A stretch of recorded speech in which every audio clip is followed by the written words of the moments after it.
നിന്നെ അറിയുന്ന, നിന്നെ സ്നേഹിക്കുന്ന ഒരു ദൈവം നിനക്ക് ഉണ്ട്. നമ്മുടെ പലരുടെയും സങ്കടം എന്ന് പറയുന്നത് എന്നെ ആരും അറിയുന്നില്ല, എന്റെ വിഷമങ്ങൾ ആർക്കും മനസ്സിലാവുന്നില്ല. നമ്മുടെയൊക്കെ വീടുകളിലുള്ള മിക്കവാറും നമ്മുടെ യുദ്ധങ്ങളും തർക്കങ്ങളും വഴക്കുകളുടെയൊക്കെ അടിസ്ഥാനം എന്ന് പറയുന്നത് എന്തിനെ കുറിച്ചാണ്? എന്നെ നിങ്ങൾക്കൊന്ന് മനസ്സിലാക്കിക്കൂടെ? എന്റെ അവസ്ഥ നിങ്ങൾക്ക് അറിഞ്ഞുകൂടെ? എന്നിട്ട് നമ്മൾ ചോദിക്കത്തില്ലേ, എന്റെ സ്ഥാനത്താണെങ്കിൽ നിങ്ങളൊന്ന് ചിന്തിച്ചു നോക്കിക്കേ എന്നിങ്ങനെ നമ്മൾ പലതും പറയും. അർത്ഥം എന്താണ്? എന്റെ അവസ്ഥ കൂടെയുള്ളവർക്ക് മനസ്സിലാവുന്നില്ല. എത്ര ഹൃദയത്തോട് ചേർത്ത് വെച്ചിരിക്കുന്നുവെന്ന് നമ്മൾ അവകാശപ്പെടുന്ന വ്യക്തിക്കും നമ്മൾ മനസ്സിലാവുന്നില്ല. ഇവിടെയാണ് തിരുഹൃദയം നിന്നോട് പറയുന്നത്, നീ ആയിരിക്കുന്ന അവസ്ഥയിൽ നിന്നെ എനിക്ക് നന്നായി അറിയാം. നിന്റെ ജീവിതത്തെ, നീ ഇന്ന് കടന്നു പോകുന്ന അവസ്ഥയെ നിന്റെ ദൈവത്തിന് നന്നായി അറിയാം. തിരുഹൃദയം നമ്മളെ ക്ഷണിക്കുന്നത് എന്തിനാ?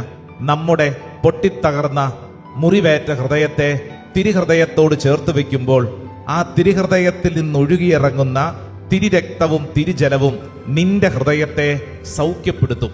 എന്റെ ഹൃദയത്തെ സൗഖ്യപ്പെടുത്തും. നമ്മുടെ ഹൃദയത്തെ സൗഖ്യപ്പെടുത്തും. സങ്കീർത്തനം 147 വചനം 3.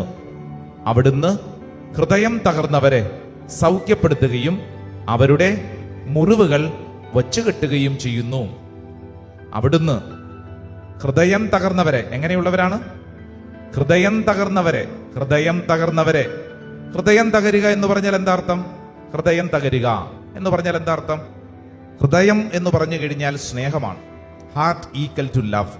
അപ്പൊ ഹൃദയം തകരുക എന്ന് പറഞ്ഞു കഴിഞ്ഞാൽ എന്തു തകരുക? സ്നേഹം തകരുക എന്നുള്ളതാണ്. ഒരു മനുഷ്യന്റെ ജീവിതത്തിലെ ഏറ്റവും വലിയ തകർച്ച എന്ന് പറയുന്നത് ഈ സ്നേഹത്തിന്റെ തകർച്ചയാണ്. ഈശോയുടെ ഹൃദയം സ്നേഹത്തിന്റെ മിടിക്കുന്ന ഹൃദയം.